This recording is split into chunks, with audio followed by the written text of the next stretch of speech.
What, am I going to say hello? Welcome to the show. My name is Mark, and I'm your host.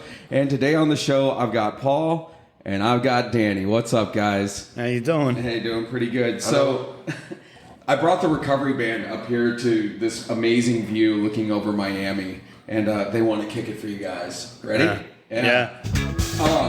Hey. It's season 2 and they only know the one song still. So this is a beautiful view. I love this. Like, you can see everything up here, and it's amazing. So Danny, you have this book that I haven't said hello yet. Oh, you haven't said hello yet? Go ahead. So I was going to say that when you come from Scotland, because I come from Scotland, and if you're going to have a view, you may as well have a beautiful view like this, because in Scotland we've only got lakes and mountains and beautiful little... We don't call them lakes in Scotland, we call them lochs. Oh, you call them lochs? Yeah. And I was just going to say to you that... Hence the Loch Ness Monster. Hence the Loch Ness Monster. I was just going to say before you get into it that Danny's been my sponsor for 20 years, and we've been pals for 20 years. And to sit here to do your podcast, Mark, it's just a pleasure for me to be here today. Yeah. And sit beside Danny, and we're in Miami, and he's from New York, Oklahoma, and I'm from Glasgow in London. And to be sitting here in Miami with you guys, I'm very grateful. So take it away. Take it away. That's all right. So you can edit all that out later. No, you know what? We're you know, nothing ever goes right on this podcast. I've got a number for another sponsor. we're gonna, no. All right. So, look, Paul, you gave me this book. I did. You did. You gave me this book. Did I sign it?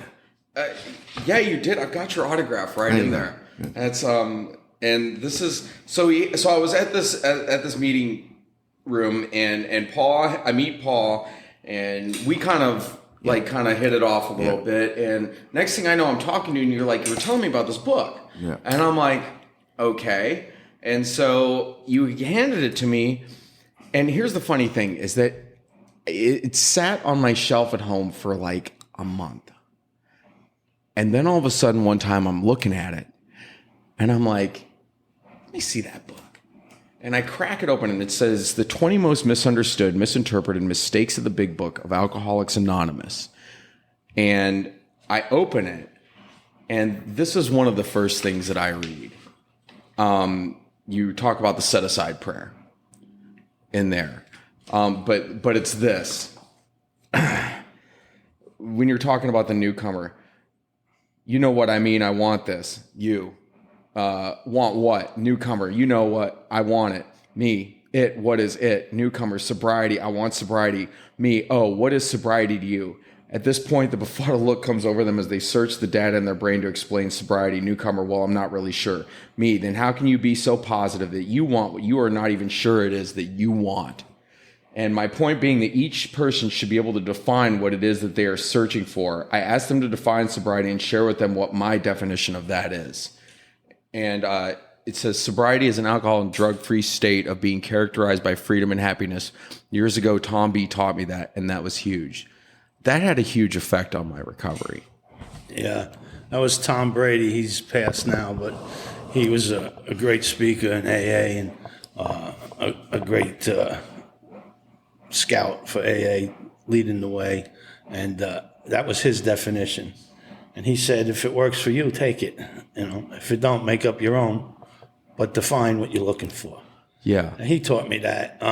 There's people in Alcoholics Anonymous have this erroneous message that there's never anything new. We just steal everybody else's sayings. And to a degree, that's true, but it's not true.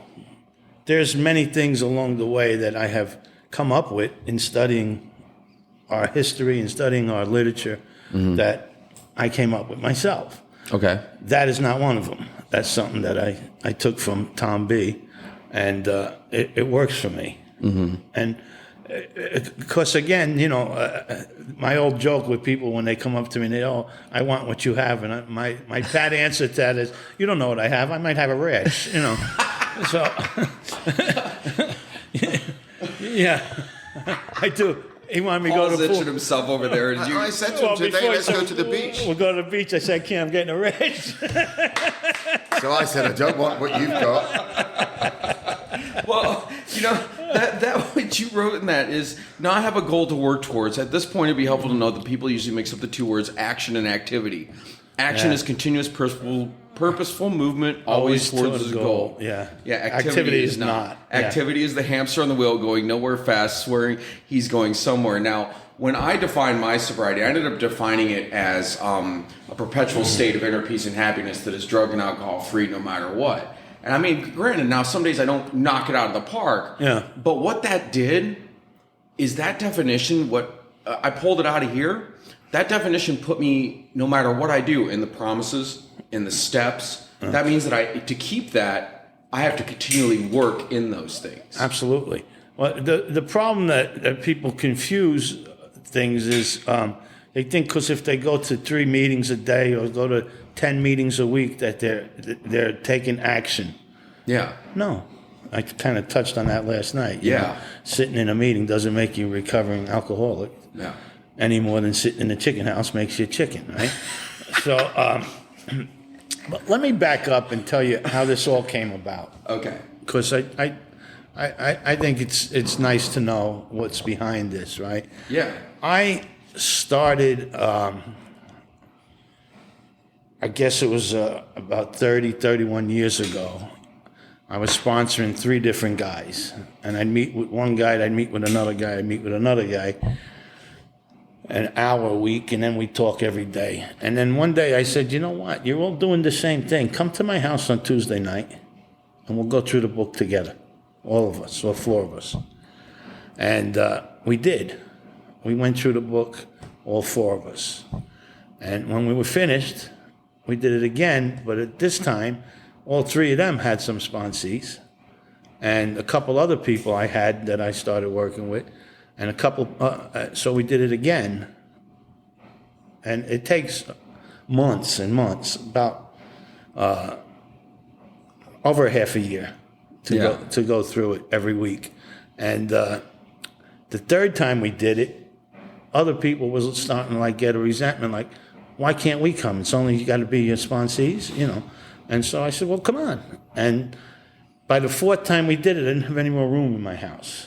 I had a big house. There was just no more room. Yeah. So we went to a meeting and we said, can we use the room? And we used that room. They let us use that room every week for 20-something years. Wow. We used that room. And we went through very deep all the steps. And that's how... What I shared with you about the videos that are online. Yeah. In 2022 was my last year of doing that class. Okay. After 29 years in a row. Yeah. 29 years in a row, every Tuesday, I did that class. Yeah. There was a couple of times that I was out of the country that I missed. And we'd pick it up the week after, but not even a handful in 29 years. One of the guys in my class on the last class I did was just nuts with the fact that I wouldn't do 1 more year and quit on 30 years. He was like, he couldn't, it was driving him crazy. He was like, how could you do that? How could you quit on 29? I said, because I'm not obsessed like you are, you know. and so which will direct you to the videos later, but those videos is the last class I did after 29 years in a row. Yeah. And that's coming up on 2 years now. That I don't feel the need to do it anymore because it's online, it's there. And it's people get a little upset because it takes them 2 or 3 hours to go through a 1 hour video because they stop it, they make notes, they back it up. But it's there, and it's an hour long, and there's 30 hours of going through the steps. There's also 6 videos on the traditions, 2 traditions per hour, 6 of them. And then there's also a 2-part relationship workshop on that page that I gave you. And she's looking at me like, yeah, you're taking this. Yeah, I think you'll be watching the relationship thing tonight. If I could just jump in there. Yeah. So tomorrow I'm celebrating 25 years being married. Oh, yeah. 25 years being married, and I would not have been celebrating 25 years being married had 20 years ago I not listened to Danny's relationship workshop. That's awesome. Okay, and so I'll have to go in and go check it out. Well, it's not that powerful because I just got divorced 2 years ago. after 15 years.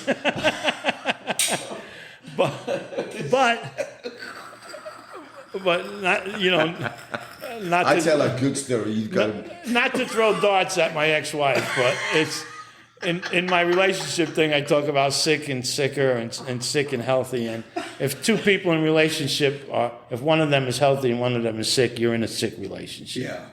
And I was healthy and she was not. But anyway. But you're still pals with her. We're still friends. It works out. The relationship works out for a lot of people, even if you're not in recovery. Yeah. It's in three parts. It's how we always handled relationships, the difference between men and women, and how to have a healthy relationship today. Oh, okay. And that's the way it's broken down. So I'm getting she's like, yeah, you're watching that tonight. You're watching that tonight. Yeah. But anyway, that's how. So somebody, many times over the years, people say, you ought to put this in a book and write a book. And, And so if you don't know, I'm a writer. I write. I have 10 novels out there. So I've got another one of your books. Grant Me the Serenity. Grant Me Serenity. Well, you know why I wrote that? Because after writing about 8 novels, a lot of people said to me, "Why don't you ever write about recovery?" And I said, "I don't know." And so I said, "Okay." And I sat down and I wrote a book about recovery fiction. And that's a good novel. But this is how this came out from my workshops that I do every week, or I did every week, and the videos are on YouTube. Okay. And it's BB Study 2022. BB Studies. BB Study. BB Study. Okay. 2022. And there's 38 videos there. 30 on the steps, 6 on the traditions, 2 on relationships. Nice. That's beautiful. And it breaks that book down even further. It does? It breaks the book down even further? Even further. Oh, I know what I'm going to watch. Much deeper. Well, just even what I pulled out of here. All right, so this is if we have solved the drink problem, then why do I need to pray to stay away from a drink? That's like praying for a new car, getting a new car, then in the morning praying for a new car again. Well, and that comes from, so this book is not about how to work the steps. Yeah. We already have that book. Yeah, it's right there, yeah. This is about the mistakes people make in the program. Yeah. And so that's one of them. When I moved down to the Clearwater area some years ago, a lot of people down there were, so a guy asked me to sponsor him down there, and he had about 15 or 16 years sober. And I said, okay, but we have to work the steps. He says, okay. So I said, what are you going to work the steps on? And he says, alcohol. And I said, why? And he said, well, that's what we work the steps on here. And I went, no. I said, when was the last time you had a drink? He said, 16 years ago. I said, why do you need to work the steps on alcohol? It seems like you have that one okay. And so our literature tells us to practice these principles in all our affairs. Yeah. And the principles are defined in the forward of the 12 and 12. Yeah. As the steps. Yeah. And that's what the principles are. So the principles are the steps. And to practice these principles, these steps, in all our affairs. So, you haven't had a drink in 16 years, but you're still cheating on your wife. You're still, robbing and you're still doing these behaviors that are unbecoming of a sober person. Yeah. Let's put these principles to those issues. Yeah. And see how you change. Yeah. Well, that's what it is. Like I've noticed as I work the steps and have done them and now continue to work them in my life, kind of apply that to what he said in the book. It's not old behavior if you're still doing it. Right. Yeah. Yeah. Yeah. Yeah. People, you see, these are some of the misnomers we hear in the rooms every day. You know, I did this, this, and this. You know, it's old behavior. No, it's not. You're still doing it. That's not old behavior. That's behavior you did yesterday. Yeah. I like in here what you said, chapter 4, where you're talking about the textbook. And down here it says on page 15, the big book is not written about you, the reader. It is written about the experience the first 100 members had. Your job or journey is relating their experience and message to your own. The closer you can follow what they did, the more you can expect similar results. Yes. And I found once I started... Does that make sense to you? Oh, absolutely it does. Yeah, it makes sense. Like this book, the big book. Yeah. I like how this pairs, but when you lay stuff out in this book, you forward it to the big book. Yeah. Yeah. Yeah, because people say all the time, here's a book they wrote about me. No, you weren't even alive when they wrote this book. How did they know? Yeah, they didn't know you were going to be coming along. But what it shows you is that we have a lot of similarities that if I could do what they did. So like last night I was sharing about not relating to the, hiding gin around the house or whatever it was, So what I want to do when I read that stuff is I want to take that paragraph or that sentence and what in my own life. So I never hid alcohol around the house, but I hid cocaine all over the place. Yeah. You know what I mean? So I had the same stuff, like I got to have some more left and tearing, where did I put it, so going crazy. So that is a very parallel example of what they're talking about when Bill was hiding bottles around the house. Yeah. Well, I never did that, but here's what I did, which is very similar to that. Yeah. Bill was an animal. Yeah. Yeah. Yeah. Yeah. And Bill was, Bill tried lots of things, he did drugs and he he was on his spiritual quest. He did LSD, Yeah. Personally made by Timothy Leary for him, so. Oh my God. Dr. Timothy Leary.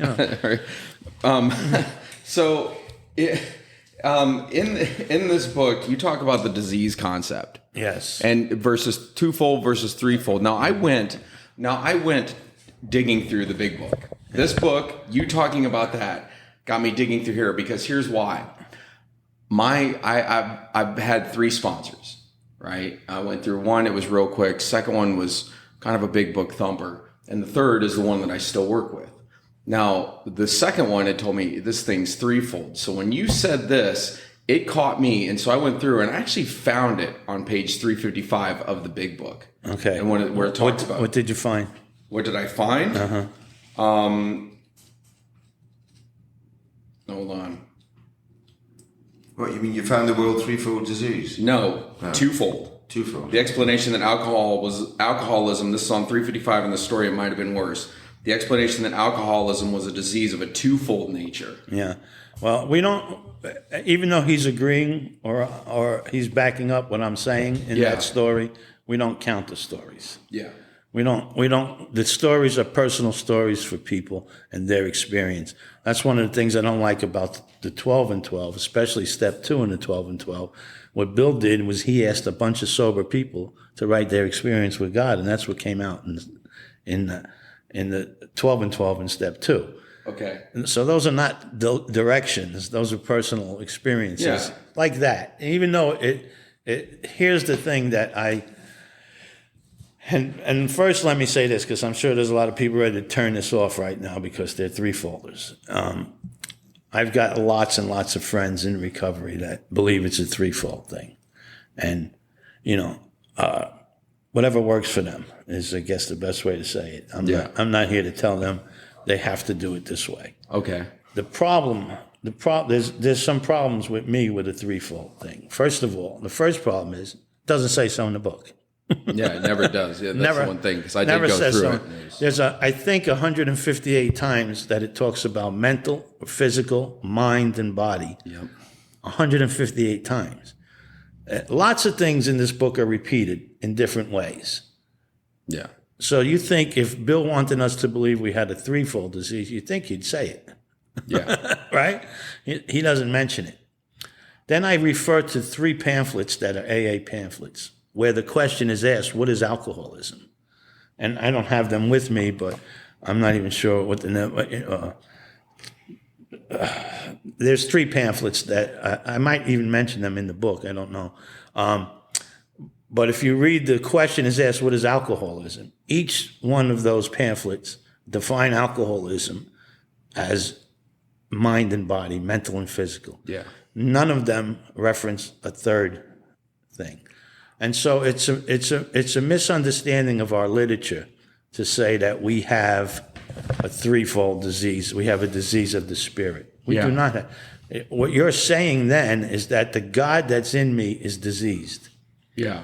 And I'm sorry, but my God is too powerful to catch a disease. I agree with that. So you can't give my God a disease. So if you did, then I'm pretty hopeless. Yeah. So the fact that what I have is I have an obsession of the mind and an allergy of the body. My mind tells me I could do it when I know I can't. And my body ensures I do more once I do it, right? Yeah. So that's the disease of alcoholism.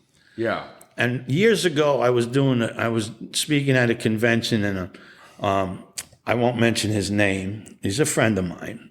He's a big proponent of the threefold. Goes all over the country, all over the world, and like I do. And we were out in the courtyard smoking, and he says to me, he says, tomorrow you're doing a workshop, and you're going to mention the twofold, and I'm doing a workshop, and I'm going to mention the threefold. He said, how's that going to work here? And I said, you have the right to be wrong. It's okay.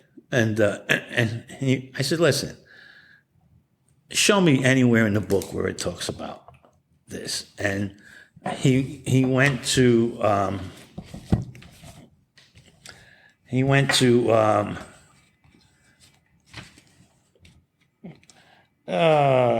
let's see. Page 64, resentments? No, he went to the bedevilments.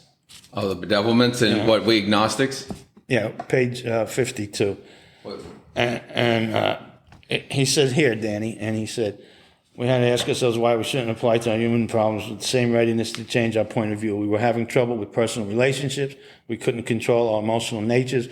We were prey to misery and depression. We couldn't make a living. We had a feeling of uselessness. We were full of fear. We were unhappy. We couldn't seem to be of real help to other people.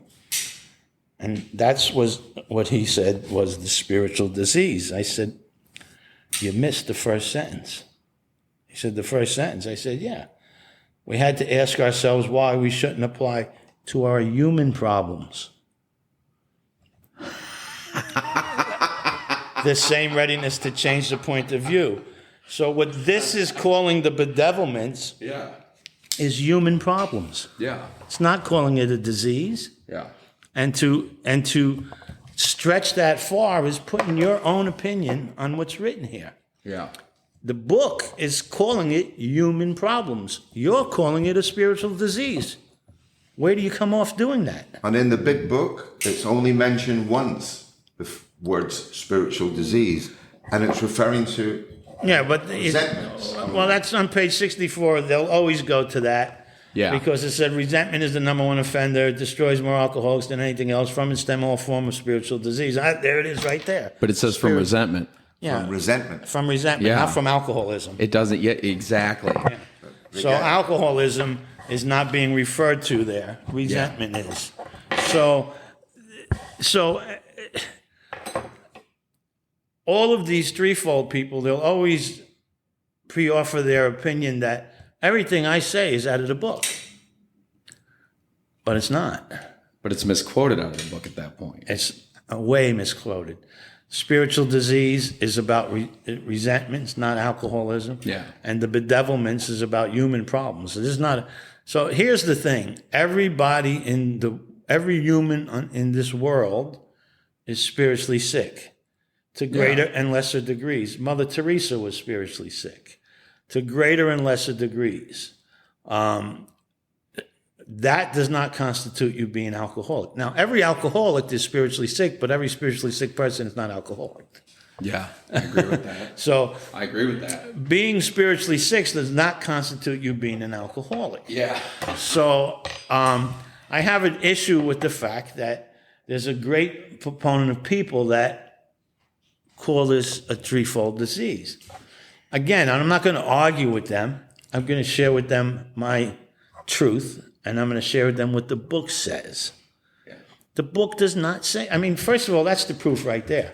The book doesn't say it. Yeah, the book doesn't say it. Well, and also too, and I know you're talking about the stories, but for it to say that in the story, Yeah, that's I agree with that. Yeah, that's just like Paul saying it's a twofold disease, and then me saying, see, here's the proof. Paul said it. Yeah. Well, it's nice that somebody backs it up, and that it's being said, but that's not proof. Oh, that's okay. The proof is it's not here. The proof is, thank you. The proof is it's not in the book, a threefold. It's just not there. Yeah. It just isn't there. So that's what I base, what I try to live and teach on. Okay. Oh, what is this, vodka? Paul, we're doing the big book thing. Is that Grey Goose stuff? You said it was water. Joke, people, that was water. She's smiling. So let's go ahead and go. For one, but that was what grabbed me. And it did make me start digging into the book more because, see, I was told the other way. And I went through and I'm like, you know what, though? Everything With your second sponsor. Yeah, with my second sponsor. And when I went back through it, you got me to go back through it. I couldn't find I couldn't find it anywhere. Yeah. And so if it's not in the book, then it's somebody's opinion. And like I shared last night, my opinion might kill your ass. Because we're not talking cured here. No, yeah. Well, so in chapter 6 of your book, okay, you hit the slogans. I loved this part. I could have wrote a whole book about slogans, but I kept it brief. You know how many other? Okay, so here's one that you talked about today. First off, okay, there's one that says whoever got up first today has the most sobriety. Now, I got to tell you this. I had never heard anybody say this in a meeting. This was one of those that I'd never heard anybody say. Oh, I hear it a lot. Well, I haven't. But a year and 2 months later, so no, it was probably a couple months ago. So yeah, about a year and 3 months later, there's a lady in a meeting that stands up at the spiritual meeting and she says, my sponsor liked to tell me whoever got up first today has the most sobriety. Well, I got up first, so I have the most sobriety. And there was a lady across the room, and it was where they're passing microphone around, right? She raises her hand, they hand her the microphone. She's like, that totally discounts my sobriety, and I really don't appreciate it. She just lays into this lady. She's like, look, I know we're supposed to be, happy, joyous, and free. She's like, but that really pisses me off. And she's like, and it's insulting to the years that I have built up and to the work that I have done on myself and with my sponsees. Yeah. Now, you hit it in the book and you talk about it too. Do you want to talk about that one slogan? Well, I want to tell you this. There's a friend of mine, his name is Mark, and him and I, we came up with, and we passed this around. It was going around for a few years. I haven't seen it in a long time, but bullshit bingo. Have you seen the bullshit bingo? No, I've never seen AA bullshit bingo. I got to find it, Paul, and send it to you. Is that like defect whack-a-mole?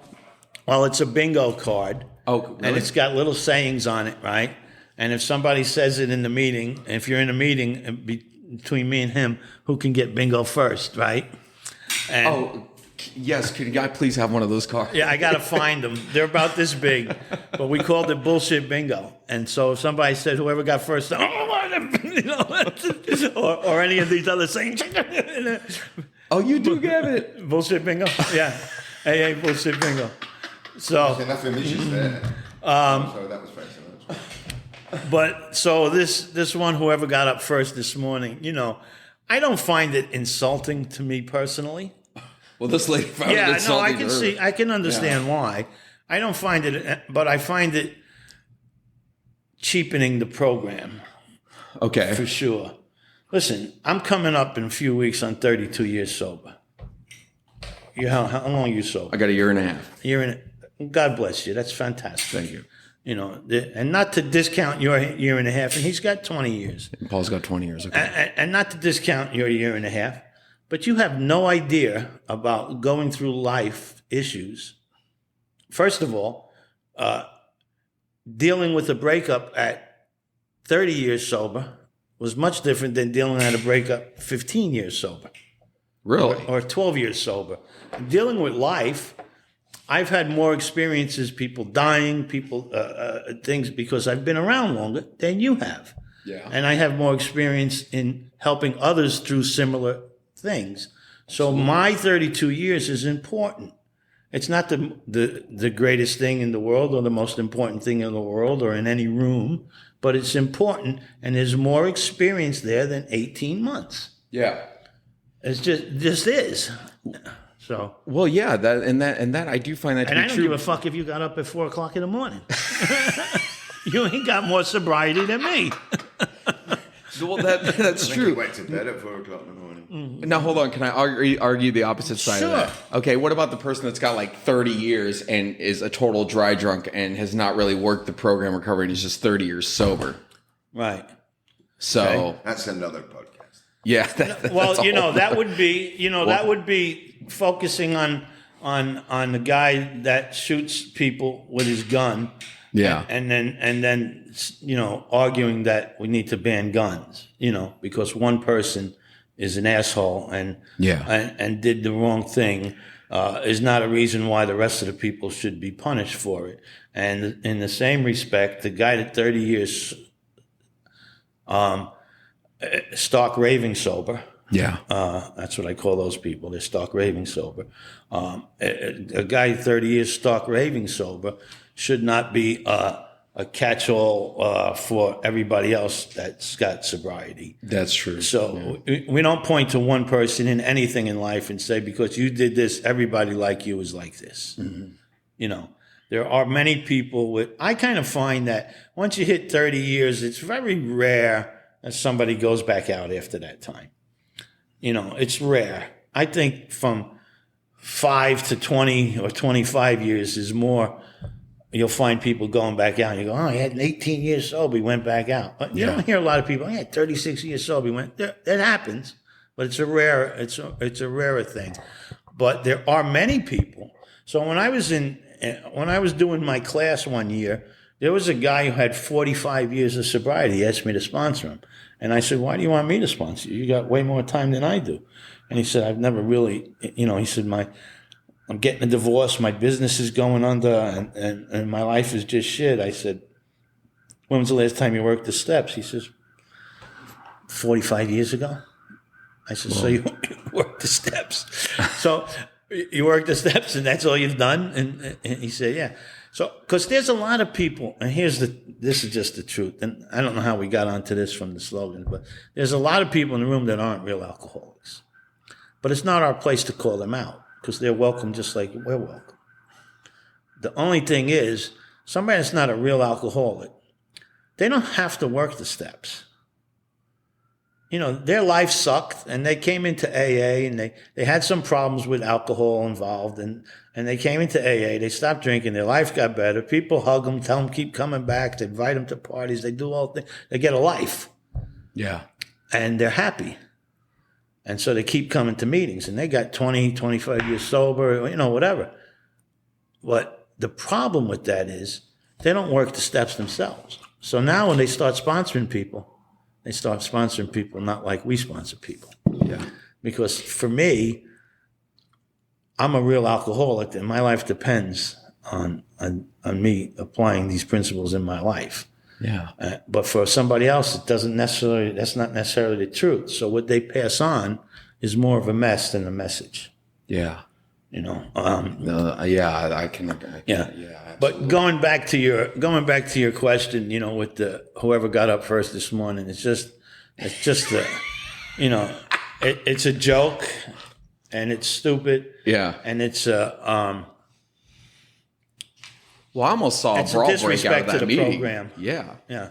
Yeah, I did. Almost saw a brawl. That was the first time I'd ever heard that, and I was like, "Whoa, that was interesting." Okay, just don't drink and go to meetings. Oh my God, that's So in the Clearwater area that I was in, I shouldn't point out things, but that was their message there in the meetings. Don't drink and go to meetings. And I went, there was a guy who had 40 years sober, and he was telling people, just don't drink and go to meetings. I went, But it's so much more than that. if I could not drink and go to meetings, then,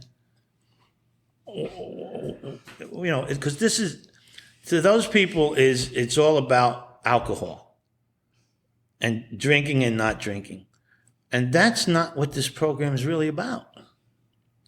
This program is about growing spiritually. Yeah. And getting a life and getting in touch with God and having a spiritual journey. And in that process, you first have to stop drinking. Yeah, of course. And then you have to take a good deep look at yourself. I always talk about emotional sobriety. I think All right, about now we're talking. 5 years, and this is not to say you're 5 years sober, you should be in emotional sobriety. Okay. It can happen in 2 years. It can happen in 18 months. It can happen whenever. But I found that it's kind of common around the 5-year mark, people start questioning, what's going on? Is this it? Is this all it is? And so that's the time to get busy. Or any time is the time to get busy, but I find people come to me around the 5-year mark and ask for help to grow emotionally. Well, that's where I found myself I started tackling my program right away after looking at this, and I'm like, okay, I need to focus on my emotional sobriety with this. But it's more than just doing drink and go to meetings. And what really drove that home for me in the program was somebody looked at me and they're like, wow, you really need to do a 4th step. Well, I wasn't doing any steps, and this was early on. And I was like, oh, well, I'm sober. I'm going to meetings. And they're like, there's a difference between recovery and a difference between that and sobriety. In a way. And once I started doing the steps and started doing service work and started doing all these other things, my life improved greatly. Yeah. But it wasn't until that. But when I was just not drinking or drugging and going to meetings, I was freaking miserable. Yeah. Yeah. Well, that guy that was sharing last night in the meeting that, he's miserable and, I know that guy, actually. yeah, but I think he shared that, he doesn't have a relationship with God. And the next thing he shared was he's miserable. And I went, I don't know if anybody saw me, I went, let me weigh that out. No God, miserable.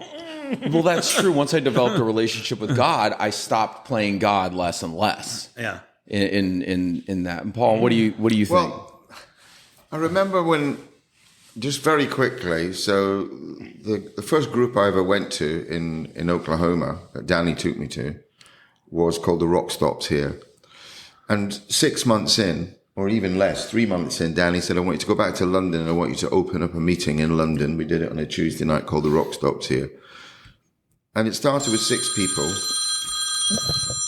We got somebody's phone ringing. Sorry. That's you? Oh, that's... Got to call you back. I'm doing a TV show. Call you back. Really? I'm doing a TV show. Look at my daughter. Oh, hey. I'll call you back. Look at my daughter. Hold on. Sorry about this, guys. Right.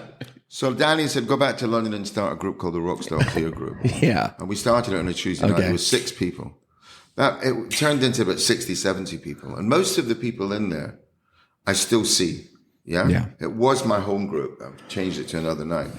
But the people that I see there, that I've got 17, 18 years, whatever, very few of them have got emotional sobriety. They're still struggling with this. They're still struggling with the resentments. They're still struggling with this and that. And I talk to them about it. And it's because they don't really work on their steps 6 and 7. They don't really work on their emotional sobriety. So what they've done is, they're sober. Yes, they're doing this. Well, I think it goes back way before that. I think it goes back to the 2nd and 3rd steps. Yeah. That's where I think the issue lies for people like that. So you're talking about building a relationship with God. Well, I'm talking about, so in step 3, it asks us to turn our will and our life over, right, to the care of God. Yeah. That's impossible to do. It's impossible, not hard, but impossible to to make that transition if you haven't done the second step and had a relationship with God. You got a relationship with God and understand who and what God is. I kind of touched on that last night about the doorknob and stuff. So once I could do that, then what's the first thing that the third step says? Do you know? Made a decision, and if I don't, not the step. What's the first thing in the book it says about the third step? Oh, after, are you talking about right after how it works? First thing it says about the third steps. Now arriving at, yeah. Right after the ABCs. Right after the ABCs.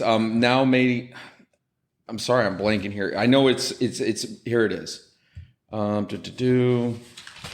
Being convinced we were at step 3. Being convinced of what? Which is that we decided to turn our will. So we have to be being convinced of the 3 pertinent ideas. A, that we were alcoholic and could not manage our own lives. Step 1. Step B, that probably no human power could have relieved our alcoholism. Step 2. And that God could and would if he were sought. Step 2. Yes. Step 2, not step 3. So the ABCs are step 1, 2, and 2. Yeah. Right? Step 1 and 2. So if we've got the first 2 steps down, then it says being convinced of that. Yeah. We're now at step 3. Yeah. Which what? Which has made a decision. Which has made a decision. And then what does it say? To turn our will and our life over to the care of God as we understood him. Well, what does that mean? That's what it says, right? Just what does that mean? And what do we have to do? Is that what it says? Yes. And what do we have to do? Yes. And then it gives us our first instruction, which is... First requirement that we can be convinced that any life run on self-will can hardly be a success, which is true. So that's our first instruction. How many people do that? Very rare. Very rare that anybody actually does that. Yeah. So the first requirement, if we're convinced on the first 2 steps, and the first requirement is that we be convinced that any life run on self-will could hardly be a success. I don't know about you, but I wasn't convinced after the first 2 steps. I don't know anybody that was. Well, it took a while. Like I thought I had taken step 2 into step 3 when I had done that, and I thought that the same thing. But I noticed now when I'm focusing on my defects of character more and more and more after the first year is over, after I'm a little bit more clear-headed, I realized that one of my defects, guess who is still playing God? Yeah. So this here, the next 2 pages after it's telling us that is all about examples of how our self-will runs. We want to be the actor, the director. We want to arrange the lights. We want to tell people what to do, and how to do it. If everybody would listen to me, then everything's going to be fine. All of this is fantasy, right? So to be convinced that any life run on self-will could hardly be a success, I need to do some work. Yeah. I need to look at my life and see my self-will. And so there's work required for me to do on the third step. Yeah. And then when I get to that point,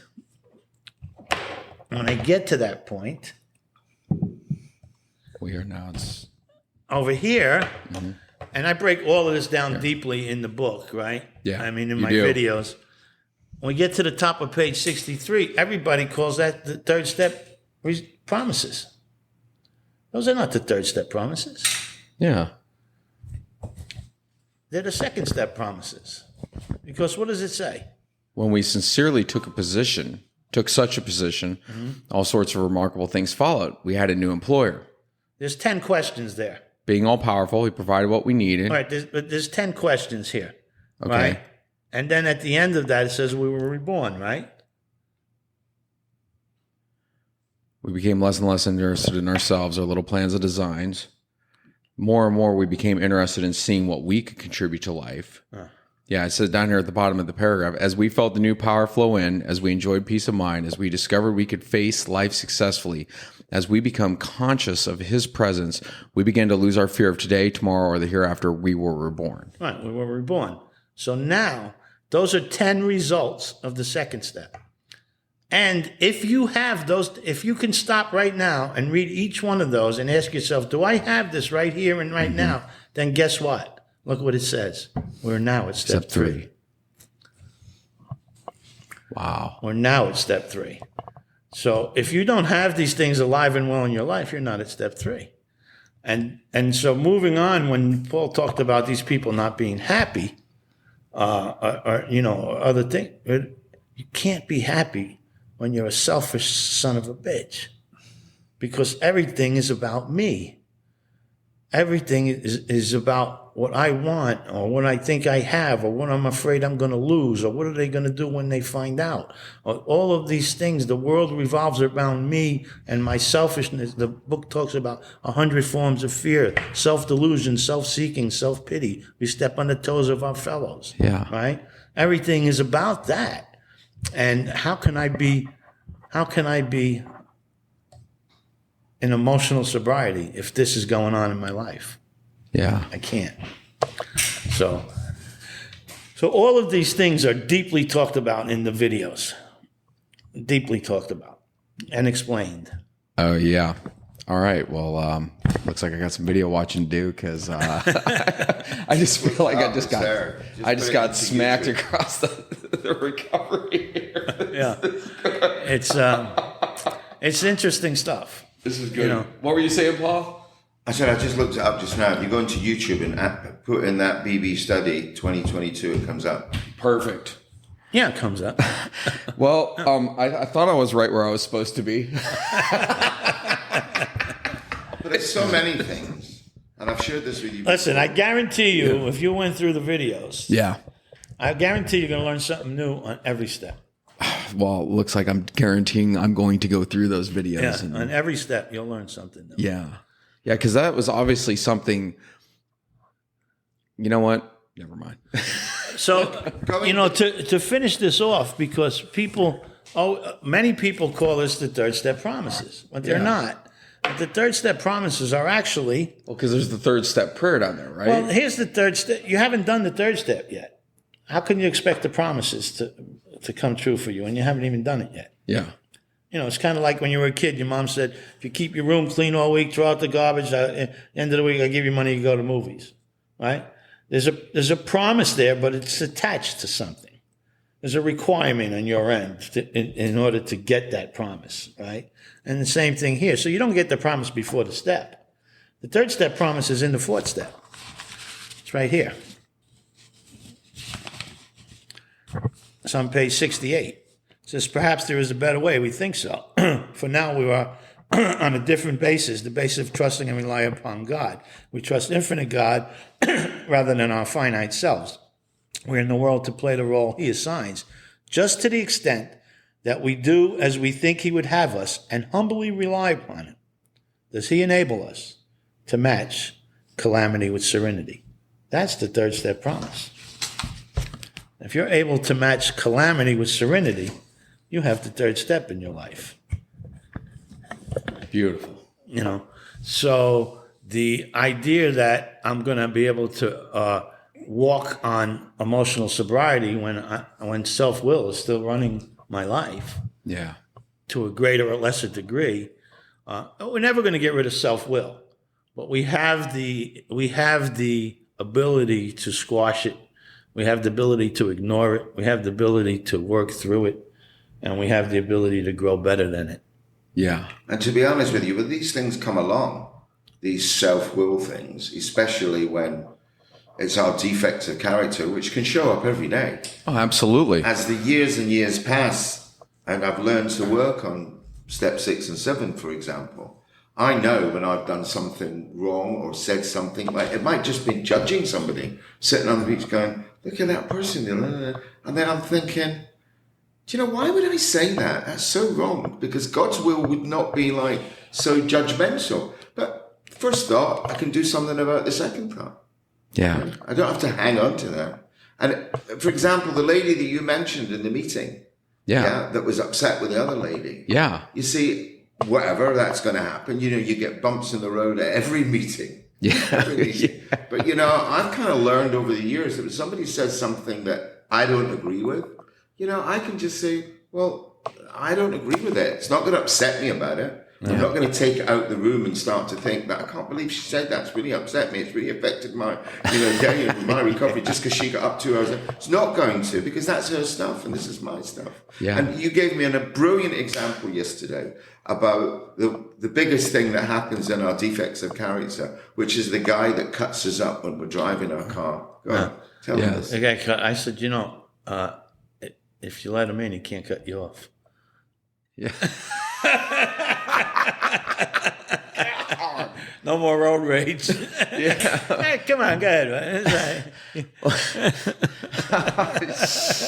And another thing that I don't get angry about, in America, right, because in England, when you let somebody, or Scotland, when you let somebody in, they say thank you. But over here, they don't. I've learned. They might still give you the finger. They don't. You let them in, you flash them to let them in, and they don't say thank you. But that's okay, because that's their stuff, not my stuff. But if you let them in, they can't cut you off. Basically that's it. You know? What was the person that had the sign yesterday that said, give me a ride or give me the finger? It was something like that. He was hitchhiking. Okay, well. So emotional sobriety carries over into everything. Everything. Emotional sobriety is about everything. Yes. I've got a partner in a restaurant that I own, and he's like always talking about, I can't believe you don't get upset. Mm-hmm. I said, well, my being upset is not going to make anything better. It's only going to make things worse. Yeah. Because if I prey on that, Yeah. everybody's in trouble, including me. So I just let shit. I got a guy I sponsor in London, not Paul, another guy, and he's I think he's around 12 years sober. And a month or so ago, he was just mad at the world and people, arguing with these people. And I said, you need to stop arguing with stupid people. He said, yeah, but how do you do that? I said, just whatever they say to you, just look at them and say, you know what? You might be right, and walk away. Yeah. And he said, well, I can't do that. I said, all right, then here's the problem. It's not them, it's you, isn't it? And so now he's been practicing that. And he says, you know what? He says, I'm feeling a lot better. I said, yeah, you're not arguing with stupid people. Yeah. And I've got one to add to that. You never have an argument with a stupid person, because from a distance, you both look stupid. Yeah. But, just look at the person and just say, you know what? You might be right. And walk away. And even though in your heart, and you believe that there's nowhere near being right. Yeah. But you might be right. In the book, Step 6 and 7 are the two smallest little paragraphs. And Danny's mentioned it from day one to me. Yeah. And that is that, it's all very well doing the Step 7 prayer. And a lot of people do it every day, But you've got to work on these things. Yeah. It's not just the prayer. It's... I speak to people in meetings. I speak to people on sponsees, and I say it's like a language. Yeah. You're going to learn Spanish. You're going to learn the verbs. You're going to learn the thing, and you're going to have the conversation. Yeah. You need to learn to act differently to the way that you've been acting before in order for these things to change. Your anger, your resentments, your selfishness, your pride, all of these things. Yeah. Needs to change to God's will. So I pray really that they come along so that I know what to do with them. But if I just don't know what to do with them, or 7 years into recovery, you don't know what to do with them, because you've not been practicing them every day that they come along, these bumps in the road, then you can't speak Spanish. Yeah. when I know when I had. When I have, my defects of character profile, I have to put in the action on them. Like, God's not just going to wave a magic wand and it's like, poof, you're cured. Like, I have to put in the work and actually. What action do you put in? When I do it, well, for one, let's see here. I'm trying to think of one that's an example. Anyone? How do you do it? Yeah, well, okay, well, for one, my biggest ones that I noticed was I wanted to play God in everything, right? Mm-hmm. So what I do is I'm just like, you know what? I can't change that person. I cannot change this situation. I can't make it go the way that I want it to go. Yeah, but what if you think you can? Well, then I'm actually kind of pick up on that. Right? Yeah. when I do, I'm like, okay, wait a second. I'm wanting to change the outcome of this. Yeah. I do realize it now after coming through. And you see, do you know what problem that is? What? It's the third step problem. Yeah. And see, I keep going back to the third step, right? Yeah. That's the third step problem. You know why? Well, we turn our will and our lives over to the care of God. Yeah. That little 4-letter word, care of God, what does that mean? The care of God is, if I drive a new Cadillac, right? So when I have a problem with my car, You take it to Cadillac. I take it to the Cadillac dealer. Yeah. Because who better to fix the problem than the maker, right? Yeah. So I take it to the Cadillac place. But when I go there, I don't give them my car. It's still my car. I just turn it over to the care of them.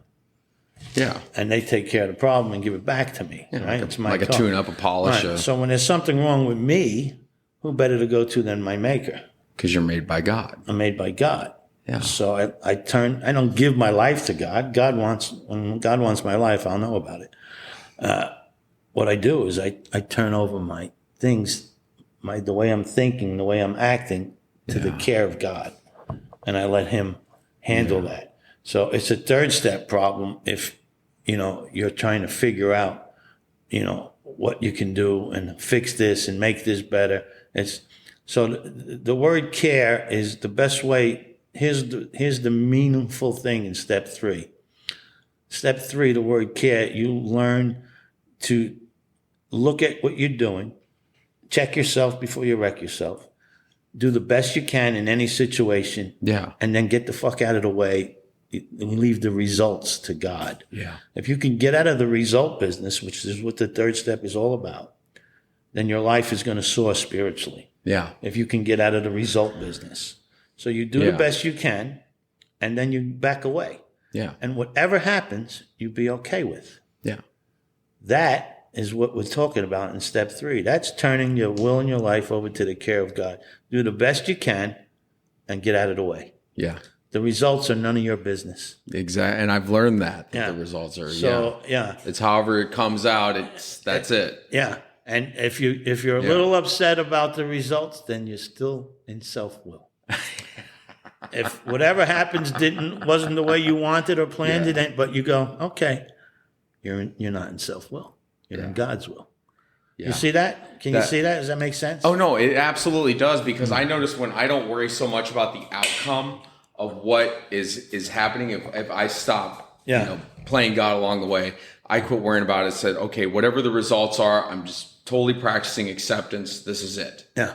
And once I do that, I notice that my life is a lot more peaceful. Right. Yeah. Yeah. And now, it's about, like I said, checking yourself, doing the best you can. Yeah. And after the results come out, it's okay to say, did I do the best I can? Yeah, I think I did. Then move on. Yeah. Did I do the best I can? Maybe not. And then talk to somebody about maybe doing something different. Yeah. Can we take a quick... Yeah, absolutely we can. Yeah. Do you want to take a break? I want to take a drink. Perfect. All right. We'll be right back, everyone, with part 2. How long is this going to go on for? It can go on however long you want it to. Well, I'm going to go...